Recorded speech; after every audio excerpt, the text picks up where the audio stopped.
When your set arrives, it'll come in a box like this, and inside you've got 4 mullets, 3 peppers, and a fence. Super soft and furniture friendly, so can play indoors, you're not gonna hurt anything. You received the OG edition of Pepper Pong. Right below the logo there, it says OG edition. This is the last run of this edition of Pepper Pong. Sure to become a collector's item. You should be very excited that you got your hands on the OG edition. You are an OG. One of the keys to Pepper Pong is the peppers themselves. Starting with the least bouncy and the slowest moving is the jalapeno. Then you move up, and this is what we suggest starting with on your first match. For medium table sizes, intermediate players, even beginner players, the habanero is perfect all around. And then you step up to the bounciest and the spiciest, which is the ghost pepper. Great for bigger tables, really awesome in the wind. You can play in very strong winds, which is fun. They're all waterproof, snowproof, so if they get wet, just squeeze them out and keep playing. If they get dirty, just rinse them in your sink.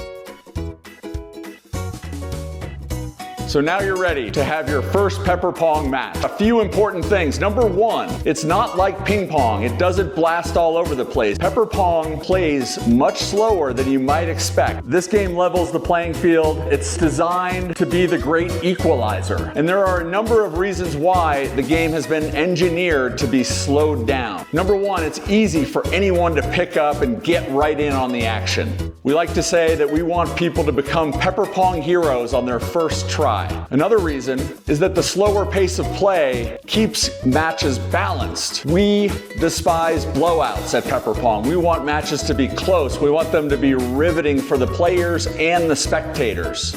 Literally, I lose in Pepper Pong to newbies all the time. And for the pros, those ping pong experts, those racket sport gurus, Pepper Pong is all about the strategy. The slower pace requires strategic shot making. It becomes a war of attrition. The average Pepper Pong rally is 10 or 15 or 20 times longer than a typical ping pong rally. These points are strategic, they're long lasting. Don't be surprised if early in your Pepper Pong career, you're engaged in 40, 50, 60 shot rallies. It's almost impossible to put the ball away in Pepper Pong. One of the best parts is it's not something you play hidden away in the basement. Pepper Pong is meant to be set up right in the heart of the action. Clear the plates, set down the fence. And in fact, Pepper Pong will become the action. Pull the fence out. That's it.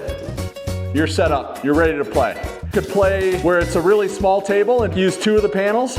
You can extend it a little further, just match it to approximately the size of the table. It doesn't have to be perfect. You leave just sort of a little bit of a swerve in the fence, and it's fun because the peppers will bounce off at kind of weird angles off of the fence. As you can tell, it makes no noise. Doesn't matter where you are. This is a simple folding table from Home Depot. You can set this up literally anywhere, have a total blast with it. Depending on the speed that you want to play, the size of the table, we suggest starting with the habanero, the middle of the road. Some people think that this is the middle of the road ball. It's actually not. This is the least bouncy, and then it goes habanero, and then by far the bounciest is the ghost pepper.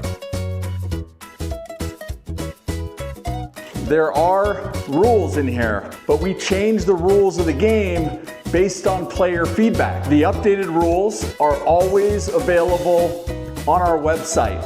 We're gonna have them on Instagram. This is a game that we're constantly evolving based on player feedback. So please don't be shy about suggesting new rules, different types of scoring, different fun things that you're able to do with Pepper Pong.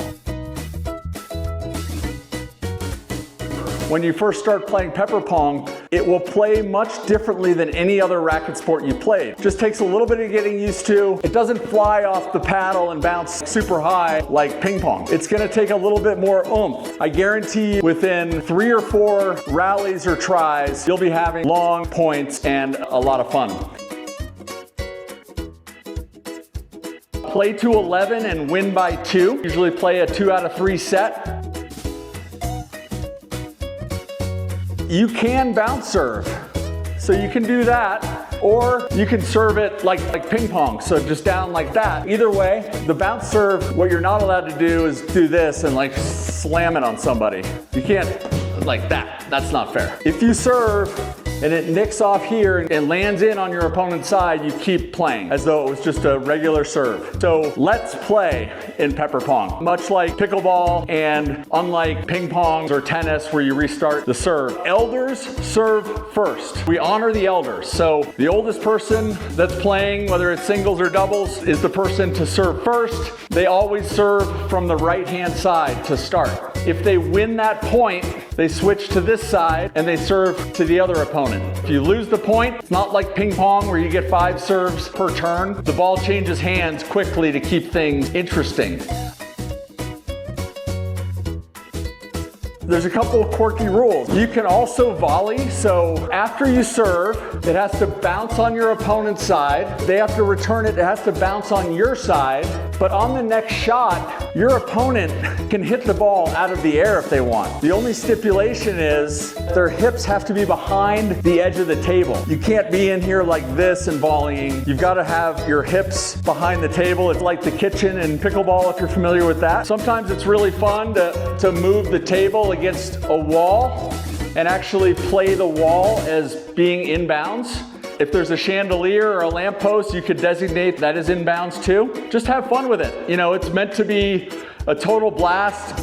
If I'm hitting the ball and it's clearly going out and your opponent either hits it or grabs it or it hits them and they don't have an intention to replay it because they knew that your shot was going out and they're simply getting in the way of it to prevent it from running away, it is still their point. Some people will argue that, oh, it hit you or you tried to hit it. It's just the honor system. It's their point if your ball was clearly going out. If it's really close and they're trying to make a play on it, then it'd be your point. If they truly didn't know and they hit it as though they were trying to play it. Thank you so much for your support, for embracing our message of connection through the joy of competition. And as always, keep it spicy, my friends.